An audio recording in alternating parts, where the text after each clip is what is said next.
ಸುಮ ಭಾಗ 13. ಇಂದು ಒಂದು ಗಂಡಸಿನ ಮಧುರವಾದ ಧ್ವನಿ ಹಿತವಾಗಿ ಬಂದು ಅವಳ ಕಿವಿಗೆ ಅಪ್ಪಳಿಸಿತು.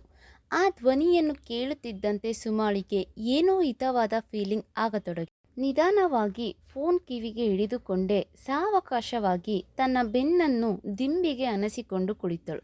ಅವನ ಧ್ವನಿಯಲ್ಲಿ ಮಾಂತ್ರಿಕ ರೀತಿಯ ತರಂಗಗಳು ಇವೆ ಅಂತ ಅವಳಿಗೆ ಅನಿಸತೊಡಗಿತು. ಯಾರನ್ನಾದರೂ ಒಂದೇ ಮಾತಿನಲ್ಲಿ ವಶೀಕರಣ ಮಾಡುವಂಥ ಧ್ವನಿ. ಬಹಳ ಜನ ಗಂಡಸರಿಗೆ ಈ ರೀತಿಯ ಧ್ವನಿ ಇರುವುದಿಲ್ಲ. ಕೆಲವೇ ವ್ಯಕ್ತಿಗಳು ತಮ್ಮ ಧ್ವನಿಯ ಮುಖಾಂತರವಾಗಿ ಎಲ್ಲರನ್ನೂ ವಶ ಮಾಡಿಕೊಳ್ಳಬಹುದಾದ ತಾಕತ್ತು ಹೊಂದಿರುತ್ತಾರೆ. ಹಾಗೆ ಕೇವಲ ಧ್ವನಿ ಹೊಂದಿದ್ದರೆ ಸಾಲದು, ಪ್ರತಿ ಮಾತಿನಲ್ಲೂ ಸಹ ಹಾವ ಭಾವಗಳ ಏರಿಳಿತ, ಶಬ್ದ ಉಚ್ಚಾರಣೆ ಒಂದು ಕಲೆ. ಅಮಿತಾಬ್ ಬಚ್ಚನ್, ನಾನಾ ಪಾಟೇಕರ್, ರಾಜ್ಕುಮಾರ್ ಇತ್ಯಾದಿ ಚಿತ್ರನಟರು ಕೇವಲ ತಮ್ಮ ಧ್ವನಿಯಿಂದಲೇ ಇಡೀ ಚಿತ್ರವನ್ನು ಯಶಸ್ವಿ ಮಾಡುವುದರಲ್ಲಿ ಪ್ರಮುಖರು.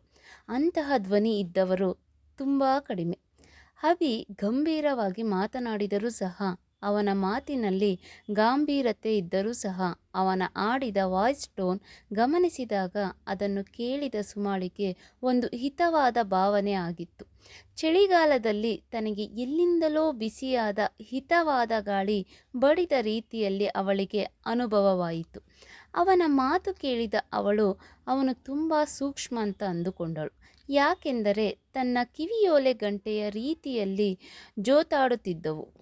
ಅವಳು ಫೋನ್ ತನ್ನ ಕಿವಿಗೆ ಹಚ್ಚಿಕೊಳ್ಳುವಾಗ ಅದರ ಸಪ್ಪಳ ಕೇಳಿಯೇ ಅವನು ಈ ರೀತಿಯಾಗಿ ಹೇಳಿರಬೇಕಾದರೆ ಅವನು ತುಂಬ ಸೂಕ್ಷ್ಮಮತಿ ಇರಲೇಬೇಕು ಅಂತ ನಿರ್ಧಾರಕ್ಕೆ ಬಂದಳು. ಅವನಷ್ಟೇ ತಗ್ಗಿದ ಧ್ವನಿಯಲ್ಲಿ ಹೇಗಿದ್ದೀರಿ ಎಂದು ಅವನನ್ನು ಕೇಳಿದಳು. ಅದನ್ನು ಕೇಳಿದ ಅಭಿ ದೀರ್ಘ ಉಸಿರು ತೆಗೆದುಕೊಂಡ ಸಪ್ಪಳ ಅವಳಿಗೆ ಕೇಳಿಸಿತು. ಇಷ್ಟು ಹೊತ್ತು ಹೇಗಿದ್ದೇನೋ ಗೊತ್ತಿಲ್ಲ, ಆದರೆ ಈಗ ಮಾತ್ರ ನನಗೆ ಅನ್ನಿಸುತ್ತಿದೆ. ಅದೇನೆಂದರೆ, ನಾನು ಹಾಲಿನಲ್ಲಿ ಕರ್ಪೂರ ಬೆರೆಸಿ ಬೆಳದಿಂಗಳನ್ನು ಕೂಡಿಸಿ ಆದ ಸ್ವರ್ಗದಂತಹ ಹಿಮ ಪರ್ವತದ ಮೇಲೆ ಇದ್ದೇನೆ. ಅವನ ಭಾಷಾ ಪಾಂಡಿತ್ಯ ಕೇಳಿದ ಅವಳು ಒಂದು ಕ್ಷಣ ದಂಗಾದಳು. ಇಂದಿನ ಕಾಲದಲ್ಲಿ ಇಂತಹ ಭಾಷಾ ಪಾಂಡಿತ್ಯ ಇರುವವರು ವಿರಳ. ಅಂತಹದರಲ್ಲಿ ಈತ ಈ ರೀತಿಯಾಗಿ ಹೇಳುತ್ತಿರಬೇಕಾದರೆ ಇವನು ಸಾಮಾನ್ಯದವನಲ್ಲ ಎಂದುಕೊಂಡು, ಕವಿತ್ವ ತುಂಬ ಚೆನ್ನಾಗಿದೆ ಎಂದು ಉತ್ತರಿಸಿದಳು. ಅದಕ್ಕೆ ಅವನು ಮೆಲುವಾಗಿ ನಕ್ಕು, ನಿಮಗೆ ನನ್ನ ಮಾತಿನಿಂದ ಕವಿತ್ವ ಅಂತ ಅನ್ನಿಸ್ತಾ ಇದೆ, ಆದರೆ ನಿಮ್ಮ ಓಲೆಯ ಸದ್ದು ಕೇಳಿದ ಕೂಡಲೇ ನಾನು ಯಾವ ರೀತಿಯ ನಶೆಯಲ್ಲಿದ್ದೇನೆ ಅಂತ ಮಾತ್ರ ನಿಮಗೆ ಗೊತ್ತಾಗೋಲ್ಲ. ಅದನ್ನು ಹೇಳಿದರೆ ಬರುವುದಿಲ್ಲ, ಅನುಭವಿಸಬೇಕು ಅಷ್ಟೆ. ಹೌದಾ ಎಂದು ಒಂದು ರೀತಿಯ ಚಕಿತಳಾಗಿ ಸುಮಾ ಅವಳನ್ನು ಕೇಳಿದಳು. ಚೆಲುವಾದ ಸಖಿಯೇ, ತಂಗಾಳಿಗೆ ಹೇಳಿ ಕಳಿಸಿರುವೆ ನಿನ್ನ ಬಳಿ ಬಂದು ನಿನ್ನಂದವ ಹೊಗಳಲು.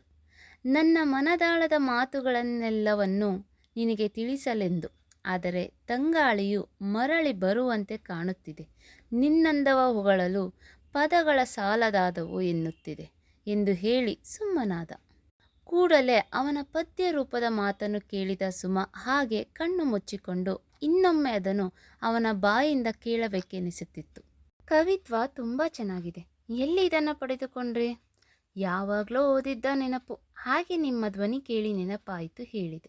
ಹೌದಾ, ಕೇವಲ ನನ್ನ ಧ್ವನಿ ಕೇಳಿ ಈ ರೀತಿಯಾದರೆ ನನ್ನನ್ನು ನೋಡಿದರೆ ಹೇಗೆ, ಯಾವ ರೀತಿ ನಿಮ್ಮಿಂದ ಮಾತು ಬರಬಹುದು ಅಂತ ತಿಳ್ಕೊಳ್ಳಬಹುದಾ ಎಂದು ಕೇಳಿದಳು. ಹಾಗೆ ಅವಳು ಅವನಿಗೆ ಕೇಳುತ್ತಿರುವಾಗ ಎಷ್ಟು ಹೊತ್ತು ಅವಳ ಮನದಲ್ಲಿದ್ದ ಅಂಜಿಕೆ, ಗಾಬರಿಯೆಲ್ಲ ಮಾಯವಾಗಿ ತಾನೇನೋ ಯಾವುದೋ ದೇಶದ ರಾಣಿಯ ಹಾಗೆ ಫೀಲಿಂಗ್ ಬರತೊಡಗಿತು. ಅವಳ ಮಾತನ್ನು ಕೇಳಿದ ಅಭಿ, ಹಜಾರೋ ಖ್ವಾಹಿಶ್ ಐಸಾ ಕೆ ಹರ್ ಖ್ವಾಹಿಶ್ ಸೆ ದಮ್ ನಿಕಾಲೆ, ಬಹುತ್ ನಿಕಾಲೆ ಮೇರೆ ಹರಮನ್, ಲೇಕಿನ್ ಫಿರ್ ಭಿ ಕಮ್ ನಿಕಾಲೆ.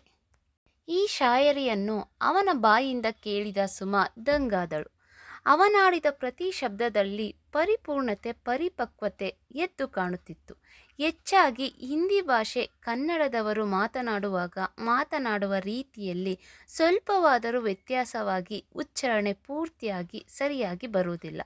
ಅಲ್ಲದೆ ಶಾಯರಿ ಹೇಳುವಾಗ ಶಾಯರಿಗಿಂತ ಮುಖ್ಯವಾಗಿ ಹೇಳುವವನ ರೀತಿ ತುಂಬ ಮುಖ್ಯವಾಗಿರುತ್ತದೆ.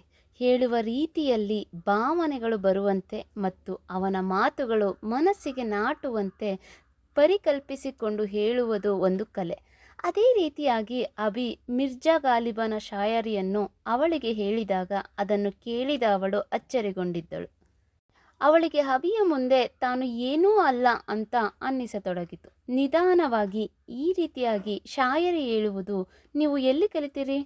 ಇಲ್ಲಿಯವರೆಗೆ ಈ ರೀತಿಯಾಗಿ ಹೇಳಲು ಬರುವುದಿಲ್ಲ. ಈ ಮಾತಿಗೆ ಅವನು ನಗುತ್ತಾ, ಸರಿಯಾಗಿ ಕಂಡುಹಿಡಿದಿರಿ. ನಾನು ಡೆಲ್ಲಿಯಲ್ಲಿ ಇದ್ದಾಗ ಕಲಿತದ್ದು. ಅಲ್ಲಿ ಸಾಕಷ್ಟು ಕಡೆ ಮೆಹಫಿಲ್ ನಡೀತಾ ಇದ್ವು. ಅಲ್ಲಿ ಹೋಗುತ್ತಿದ್ದೆ. ಅದನ್ನು ನೋಡುತ್ತಾ ನೋಡುತ್ತಾ ಕಲಿತುಕೊಂಡೆ. ಆಗ ಸರಿ, ಇನ್ನೊಂದು ಮಾತು ಕೇಳಿ. ಯಾವುದೇ ಮಾತಿದ್ದರೂ ಸಂಕೋಚ ಬೇಡ. ನನಗೆ ಲೆಟರ್ ಬರೆಯಲು ಯಾಕೆ ಹೇಳಿದ್ರಿ? ನೋಡಿ, ಮನುಷ್ಯನ ಮನಸ್ಸು ಒಂದು ತರಹ ಲಕಾರ ಇದ್ದಂತೆ. ಎಲ್ಲ ವಿಷಯಗಳು ಬಾಯಿಂದ ಹೊರಗೆ ಬರುವುದಿಲ್ಲ. ಆದರೆ ಗಮನವಿಟ್ಟು ಬರೆಯಬೇಕಾದರೆ ನಾವು ಬೇಡ ಅಂತ ಅಂದುಕೊಂಡರೂ ಸಹ ಅವು ಅಕ್ಷರ ರೂಪದಲ್ಲಿ ಹೊರಗೆ ಬರುತ್ತವೆ. ಆದ್ದರಿಂದ ಮನುಷ್ಯನ ಮನಸ್ಸಿನಲ್ಲಿ ಏನಿದೆ ಅಂತ ಸುಲಭವಾಗಿ ಕಂಡುಹಿಡಿಯಬಹುದು. ಅದಕ್ಕೆ ನಿಮಗೆ ಬರೆಯಲು ಹೇಳಿದೆ. ಈ ಮಾತನ್ನು ಕೇಳಿದ ಸುಮ, ಅವನು ಎಷ್ಟು ಚೆನ್ನಾಗಿ ತನ್ನ ಮನದಲ್ಲಿ ಪ್ರೀತಿ ಹುಟ್ಟಿಸಿ ಅದನ್ನು ತನ್ನ ಕೈಯಿಂದಲೇ ಹೇಳಿಸಿಕೊಂಡ ಎಂದು ಅಂದುಕೊಂಡಳು. ಈಗ ನೀವು ಹೇಳುತ್ತಿರುವುದನ್ನು ಕೇಳುತ್ತಿದ್ದರೆ ನೀವು ಹೇಳಿದ ಮಾತು ನಿಜ ಅಂತ ಅನ್ನಿಸುತ್ತಿದೆ. ಏನೋ ಬರೆಯಲು ಹೋದರೂ ಮನಸ್ಸಿನ ಮಾತು ಬರವಣಿಗೆಯಲ್ಲಿ ಬರುವುದು ನಿಜ ಎಂದು ಅವಳು ಹೇಳುವಾಗ ಅವಳಿಗೆ ಸ್ವಲ್ಪ ನಾಚಿಕೆಯಾಯಿತು. ಅದಕ್ಕೆ ತಾನೇ ಈ ಟ್ರಂಪ್ ಕಾರ್ಡ್ ಉಪಯೋಗ ಮಾಡಿದ್ದು. ಹೌದಾ, ಸರಿ, ಒಂದು ಮಾತು ಕೇಳ್ತೀನಿ. ನೀವು ನನ್ನ ನೋಡದೆ, ನನ್ನ ಜೊತೆ ಮಾತಾಡದೆ, ಬರೀ ಚಾಟ್ ಮಾಡಿ ಯಾಕೆ ಆ ರೀತಿಯಾಗಿ ಲೆಟರ್ ಬರೆಯಲು ಹೇಳಿದಿರಿ? ನಿಮ್ಮ ಪೋಸ್ಟಿಂಗ್ ನೋಡಿದೆ. ನೀವು ಉದಾಸವಾಗಿದ್ದೀರಾ ಎಂದು ಅಂದ್ಕೊಂಡೆ. ಆದರೆ ನಿಮ್ಮ ಪೋಸ್ಟಿಂಗ್ನಲ್ಲಿ ಮೆಸೇಜ್ ತುಂಬ ಚೆನ್ನಾಗಿದ್ದವು. ಆದರೆ ಯಾವುದೋ ರೀತಿಯಿಂದ ನಿಮಗೆ ಒಂಟಿತನ ಕಾಡ್ತಾ ಇದೆ ಅಂತ ಅನ್ನಿಸ್ತು. ಆವಾಗಿನಿಂದ ನಿಮ್ಮನ್ನು ಸ್ಟಡಿ ಮಾಡತೊಡಗಿದೆ. ಯಾಕೋ ಏನೋ ಗೊತ್ತಿಲ್ಲ, ನಿಮ್ಮ ಜೊತೆ ಚಾಟಿಂಗ್ ಮಾಡಬೇಕೆನ್ನಿಸಿತು. ಮಾಡುತ್ತಾ ಹೋದೆ. ಆದರೆ ನನಗೆ ಗೊತ್ತಿಲ್ಲದಂತೆ ನಾನು ನಿಮ್ಮ ಕಡೆಗೆ ಆಕರ್ಷಿತನಾದೆ. ಮೊದಮೊದಲು ಆಗಿರಲಿಲ್ಲ, ಆದರೆ ನಂತರದಲ್ಲಿ ನಿಮ್ಮ ಪೋಸ್ಟ್ ಸಲುವಾಗಿ ಮಾತನಾಡಬೇಕಾದ್ರೆ ಯಾಕೋ ನಿಮ್ಮ ಕಡೆಗೆ ನನ್ನ ಮನಸ್ಸು ವಾಲತೊಡಗಿತು. ಅದಕ್ಕೆ ನಿಮ್ಮ ಮನಸ್ಸಿನಲ್ಲಿ ಏನಿದೆಯೋ ಎಂದು ತಿಳಿದುಕೊಳ್ಳೋಣ ಅಂತ ನಾನು ವಿಧವಾಗಿ ಪ್ರಯತ್ನ ಮಾಡಿದಾಗ ನೀವು ಒಂಟಿತನ ಫೆಸಿಲಿಸಮ್ದಿಂದ ಬಳಲುತ್ತಿರುವಿರಿ ಅಂತ ಅಂದುಕೊಂಡೆ. ಯಾಕೋ ನನಗೆ ಗೊತ್ತಿಲ್ಲದೆ ನೀವು ನನಗೆ ಇಷ್ಟವಾಗುತ್ತಾ ಹೋದಿರಿ. ಕೊನೆಗೆ ನಾನು ನನ್ನ ಮನಸ್ಸಿನ ಭಾವನೆಗಳನ್ನು ನಿಮಗೆ ಹೇಳಬೇಕೆಂದುಕೊಂಡರೂ ಸಹ ನನಗೆ ಹೇಳುವುದಕ್ಕೆ ಆಗಲಿಲ್ಲ. ಹೇಳಿದರೆ ಎಲ್ಲಿ ನೀವು ನನ್ನ ಬಗ್ಗೆ ಅಪಾರ್ಥ ಮಾಡಿಕೊಂಡು ನನ್ನ ಫ್ರೆಂಡ್ಶಿಪ್ ತೊರೆದು ಬಿಡುತ್ತೀರೋ ಎಂಬ ಭಯ ಕಾಡಿತ್ತು. ಅದಕ್ಕೆ ಕೊನೆಗೆ ಎಲ್ಲಿಯೋ ಒಂದು ಸಲ ಓದಿದ್ದು ನೆನಪಿಗೆ ಬಂತು. ಹಾಗಾಗಿ ನಿಮ್ಮ ಜೊತೆಗೆ ಚಾಟ್ ಮಾಡುತ್ತಾ ನಿಮಗೊಂದು ಪ್ರೇಮ ಪತ್ರ ಬರೆಯಲು ಸವಾಲು ಹಾಕಿ ಅದನ್ನು ನೀವು ಒಪ್ಪಿಕೊಳ್ಳುವ ಹಾಗೆ ಮಾಡಿದೆ. ನನ್ನ ಉದ್ದೇಶ ಮಾತ್ರ ಇಷ್ಟೇ ಇತ್ತು. ನಿಮ್ಮ ಮನಸ್ಸಿನಲ್ಲಿ ಏನು ಭಾವನೆಗಳಿವೆ ಅಂತ ತಿಳಿದುಕೊಳ್ಳುವುದಕ್ಕೆ ಇಷ್ಟೆಲ್ಲ ಕಷ್ಟಪಡಬೇಕಾಯಿತು. ಆದರೆ ನನಗೆ ನಿಮ್ಮ ಜೊತೆಗೆ ಮಾತನಾಡುವಾಗ ಮಾತ್ರ ಏನೋ ಒಂದು ರೀತಿಯ ಹಿತವಾದ ಅನುಭವ ಆಗುತ್ತಿತ್ತು. ಏನು ಅಂತ ಮಾತ್ರ ಹೇಳಲು ಸಾಧ್ಯವಿಲ್ಲ. ಮಾತಿನಲ್ಲಿ ಹೇಳುವುದಕ್ಕೆ ಆಗಲಾರದ ವಿಚಿತ್ರವಾದ ಅನುಭೂತಿ. ಅಲ್ಲದೆ ನಿಮ್ಮ ಜೊತೆಗೆ ಮಾತನಾಡುತ್ತಿದ್ದರೆ ಪ್ರಪಂಚವೇ ಬೇಕಾಗಿಲ್ಲ ಎಂಬ ಭಾವ. ಯಾಕೋ ಗೊತ್ತಿಲ್ಲ, ನಿಮ್ಮ ಜೊತೆಗೆ ಕಾಲ್ ಮಾಡಿ ಮಾತಾಡಬೇಕು ಅಂತ ನಾನು ಎಷ್ಟು ಸಲ ಅಂದುಕೊಂಡರೂ ಸಹ ನಿಮ್ಮನ್ನು ಕೇಳಲು ಧೈರ್ಯ ಸಾಲಲಿಲ್ಲ. ಆದರೆ ನಿಜ ಹೇಳ್ತೀನಿ, ನಿಮ್ಮ ಪ್ರತಿ ಪೋಸ್ಟ್ನಲ್ಲಿ ಇರುವ ಸಂದೇಶ ಮತ್ತು ನಿಮ್ಮ ಪ್ರತಿ ಸಂದೇಶದಲ್ಲಿ ಇರುವ ಅರ್ಥ ಕೇವಲ ಹೃದಯವಿದ್ದವರಿಗಾಗಿ ಅಂತ ನಾನು ಅರ್ಥ ಮಾಡಿಕೊಂಡಿದ್ದೆ. ಕೊನೆಗೆ ನೀವು ಇಂದು ನನಗೆ ಪತ್ರ ಕಳಿಸಿದಾಗ ಅದನ್ನು ಓದಿದ ನನಗೆ ತಡೆದುಕೊಳ್ಳಲಾಗಲಿಲ್ಲ. ಅದಕ್ಕೆ ನಿಮ್ಮನ್ನು ಕಾಲ್ ಮಾಡಲೇ ಎಂದು ಕೇಳಿಯೇ ಬಿಟ್ಟೆ. ನಿಜ ಹೇಳ್ತೀನಿ, ಒಂದು ವೇಳೆ ನೀವು ಇಂದು ನನಗೆ ಕಾಲ್ ಮಾಡಲು ಬೇಡ ಅಂದಿದ್ರೆ ನಾಳೆಯಿಂದ ನಾನು ನಿಮ್ಮನ್ನು ಮಾತನಾಡಿಸುತ್ತಲೇ ಇರಲಿಲ್ಲ ಎಂದು ನನ್ನನ್ನು ನಾನೇ ಅಗ್ನಿ ಪರೀಕ್ಷೆಗೆ ಒಳಪಡಿಸಿಕೊಂಡು ನಿಮ್ಮನ್ನು ಕೇಳಿದ್ದೆ. ನೀವೊಂದು ವೇಳೆ ನಕಾರಾತ್ಮಕವಾಗಿ ಉತ್ತರ ನೀಡಿದ್ದರೆ ಮಾತ್ರ ನಾನು ನನ್ನನ್ನು ಮಾತ್ರ ಕ್ಷಮಿಸಿಕೊಳ್ಳುತ್ತಿರಲಿಲ್ಲ. ಪಾಪದ ಮನೋಭಾವದಿಂದ ನಾನು ಕೊರಗುತ್ತಿದ್ದೆ. ಇದನ್ನೆಲ್ಲ ಚಾಟ್ ಮುಖಾಂತರ ಹೇಳಿದರೆ ಅರ್ಥ ಆಗೋಲ್ಲ. ಅದಕ್ಕೆ ನಾನು ನನ್ನ ಮನಸ್ಸಿನ ಭಾವನೆ ನಿಮ್ಮ ಮುಂದೆ ಹೇಳಿಕೊಂಡೆ. ನನಗೀಗ ಸಮಾಧಾನವಾಯಿತು. ಎಂದು ಹೇಳುತ್ತಿರುವಾಗ ಸುಮ ಅವನ ಮಾತುಗಳನ್ನು ದಿಂಬಿಗೆ ಒರಗಿಕೊಂಡು ಕಣ್ಣು ಮುಚ್ಚಿಕೊಂಡು ಕೇಳುತ್ತಿದ್ದರೆ ಅವನೇ ತನ್ನ ಪಕ್ಕದಲ್ಲಿ ಕುಳಿತು ಮಾತನಾಡಿದ ರೀತಿಯಲ್ಲಿ ಅನುಭವ ಆಗುತ್ತಿತ್ತು.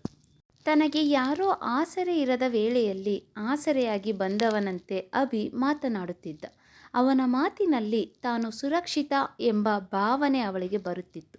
ತನ್ನನ್ನು ಸಹ ಯಾರೋ ಪ್ರೀತಿಸುವವರು ಇದ್ದಾರೆ ಎಂಬ ವಿಷಯ ಅರಿತಾಗ ಹೃದಯ ಮಾತ್ರ ಉಯ್ಯಾಲೆಯಲ್ಲಿ ತೂಗುತ್ತಿತ್ತು.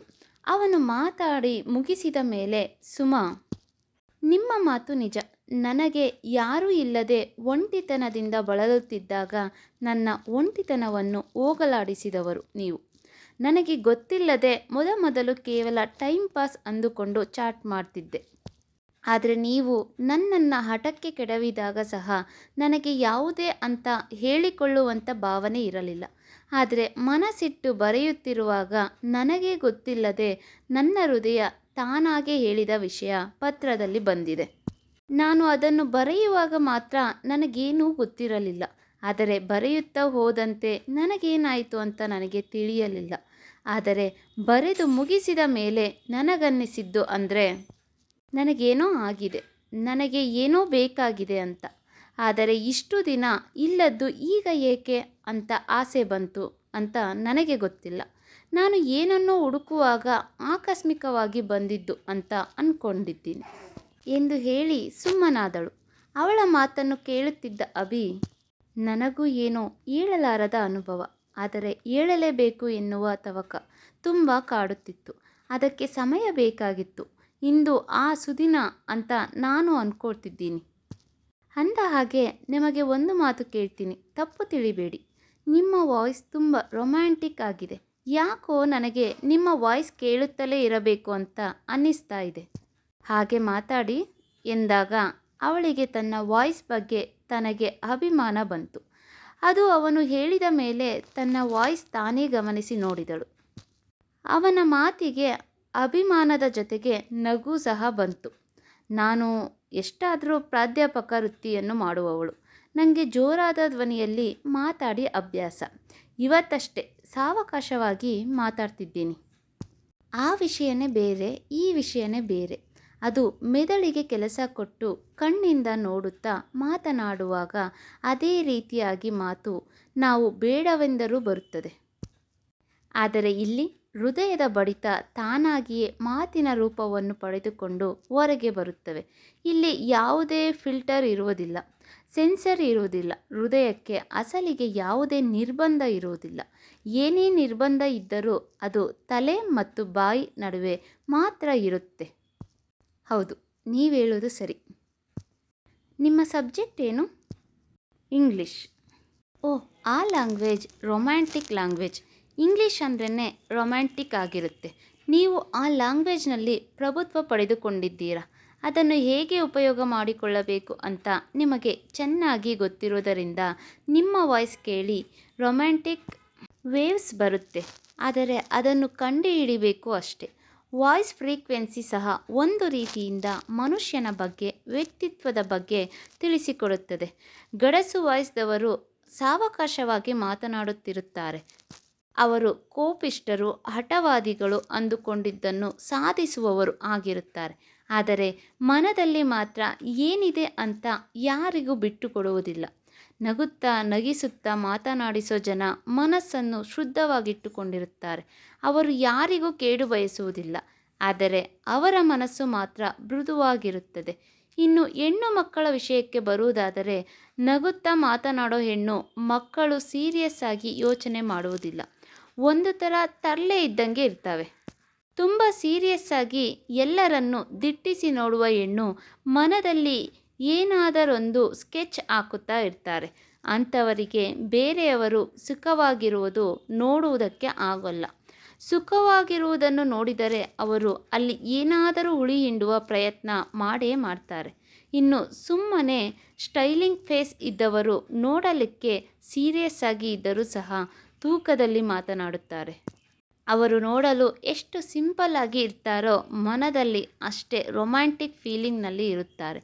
ಅಂಥವರ ಜೊತೆಗೆ ಲೈಫ್ ಲೀಡ್ ಮಾಡೋದರಲ್ಲಿ ಸ್ಯಾಟಿಸ್ಫಿಕೇಷನ್ ಇರುತ್ತೆ. ಇದನ್ನೆಲ್ಲ ಕೇಳಿ ಸುಮಾ ಚಕಿತಳಾದಳು. ಅವನು ಹೇಳುವುದರಲ್ಲಿ ಎಷ್ಟು ಸತ್ಯ ಇದೆ ಅಂತ ಅವಳಿಗೆ ಅನ್ನಿಸಿತು. ಅವನ ಮಾತನ್ನು ಕೇಳಿದ ಮೇಲೆ ಸುಮಾ ತನ್ನ ಜೊತೆ ಇದ್ದವರ ಬಗ್ಗೆ ಯೋಚನೆ ಮಾಡುತ್ತಿರಬೇಕಾದರೆ ಅವನು ಹೇಳಿದ್ದ ಮಾತು ಅಕ್ಷರಶಃ ನಿಜ ಅಂತ ಅನ್ನಿಸಿತು.